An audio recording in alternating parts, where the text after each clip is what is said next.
Right, g'day everyone. Okay, just want to just show you where I fixed up those two corners. I said I started welding it in a previous video. I think it was the last video I did, and did a few tacks, and then had to go and got called and had to go and attend to family and do things. So cut the video short, but anyway, I've got it welded in. Not the tidiest job, but pretty close. Like I said, a bit of putty over that, be fine. So it's this. So we've got the two sides fairly even now, so it doesn't look out of place. Bonnet's back on temporarily because, as I mentioned, like I built the trailer. I was planning, like I built the frame of this trailer hexagonal for the purpose of, building this pod shell, amongst other things that I'm going to carry on this trailer, as I've mentioned before. But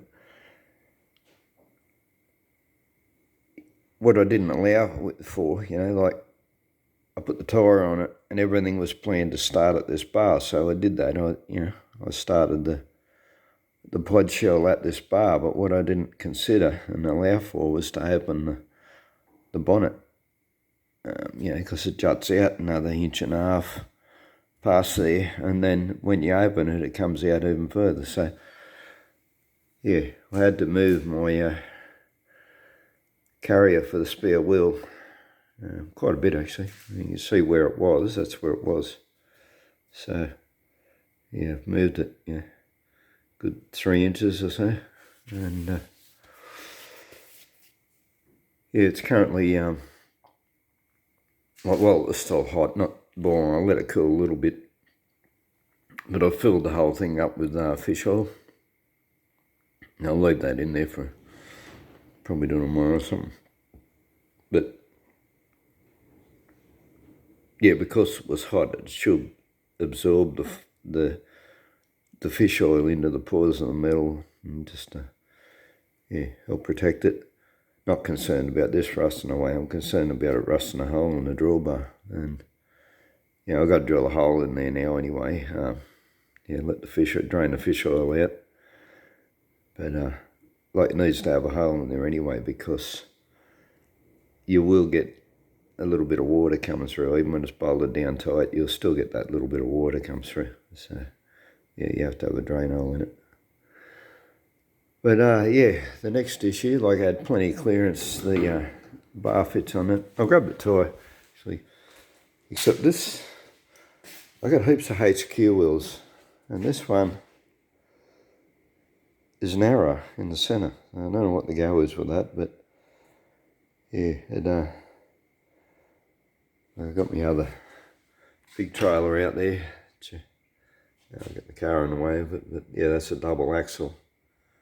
It fits the two front ones, the idler ones are wheels, I think.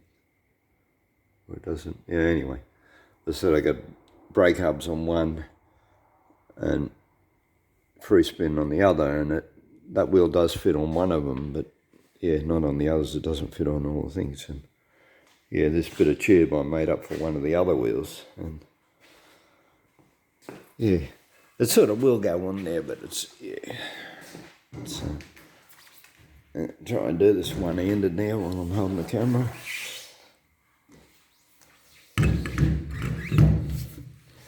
As you can see, it's really, really tight.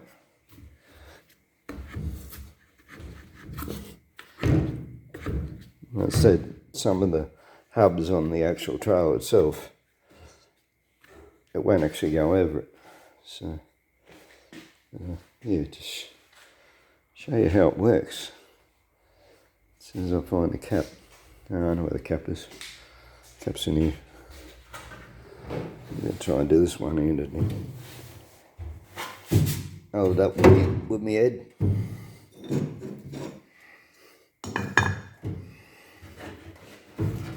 Let's see, so we've got plenty of clearance now. And yeah, this bolt actually locks down. The cap presses against that. And yeah, when you do it up tight, it's just putting a slight bit of tension on the tyre, just enough to, yeah, hold it still and stop moving. But yeah, originally I tightened it down, and then I thought, well, it's going to, over time, it might deform the tyre a bit, and it can also come loose. So that's why I put another spacer under it, so I can actually tighten it down tight. As I mentioned before, I got to get a 19mm bolt, because yeah, it has to be the same size as my wheel nuts, otherwise I'll get stuck somewhere without the right spanner to get it off. But anyway, yeah, so fortunately, yeah, got enough clearance for the winder. But what I didn't have, because was clearance for to take the jockey wheel off, see? And like, you got to do that every time you tow it. You can't tow it with jockey wheel, you got to take it right off. You can't just wind it up, especially going through the bush, you'll catch it and bust it, you got to take it right off. But yeah, so I've had to cut, because when I welded this plate on, I welded it down across here, up here, across there, same on this side, all the way down around, and when I cut all them welds up. So I just cut it down here both sides, flipped it over, so that I've now got the bolt on the opposite side. So, but no, yeah, this is something you get as soon as you start changing things. Is you change one thing and then you have to change something else because it interferes with it. So yeah, so instead of it just being simple enough to just move that forward, and then have to go and change all my jockey wheel. What I am a bit concerned about, actually, and I didn't think of it at the time, I only thought about it later, is that, see, I've got a piece of conduit running through here with my taillight wires, and yeah, so hopefully I didn't melt them when I welded that, because I just fully welded it all in one go, got it majorly hot, and yeah, the concern was just getting it on there, making it strong. But yeah, forgot all about the wires running through there, so yeah, hopefully I haven't melted the wires, and if I have, it's going to be a bugger to get them out again and fix it.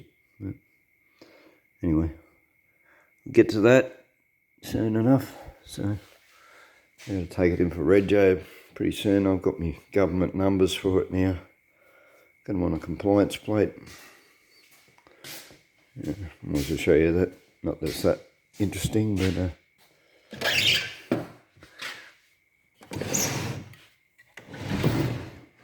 yeah. Let's try and remember where I put them. Okay, they're not where I thought they were.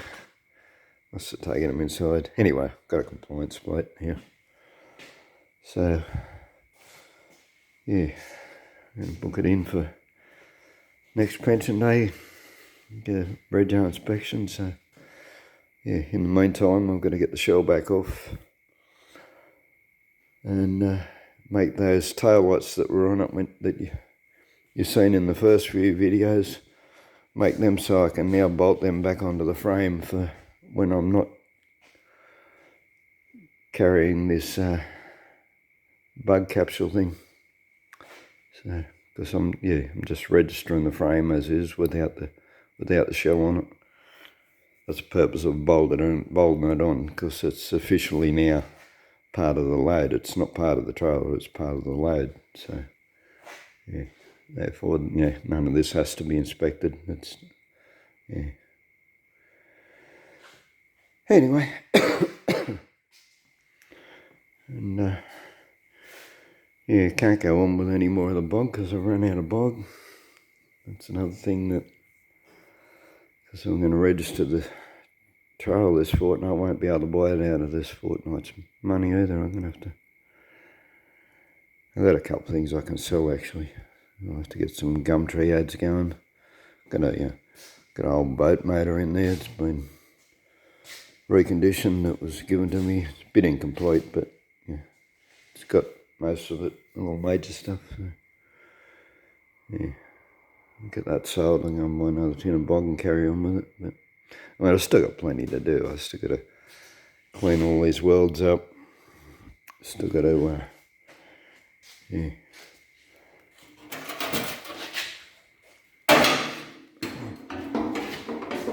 Finish welding this whole brace, because I had to cut that back, and I'll probably have to cut it back some more yet. Yeah, get it to fit. So I still got to weld all that back in. There's still a lot of panel beating to be done on here where I patched it and etc. So yeah, got a little bit to go on with anyway. So alright, well, that's probably a long enough video. So yeah, thanks for watching, and we'll catch you next time. Bye.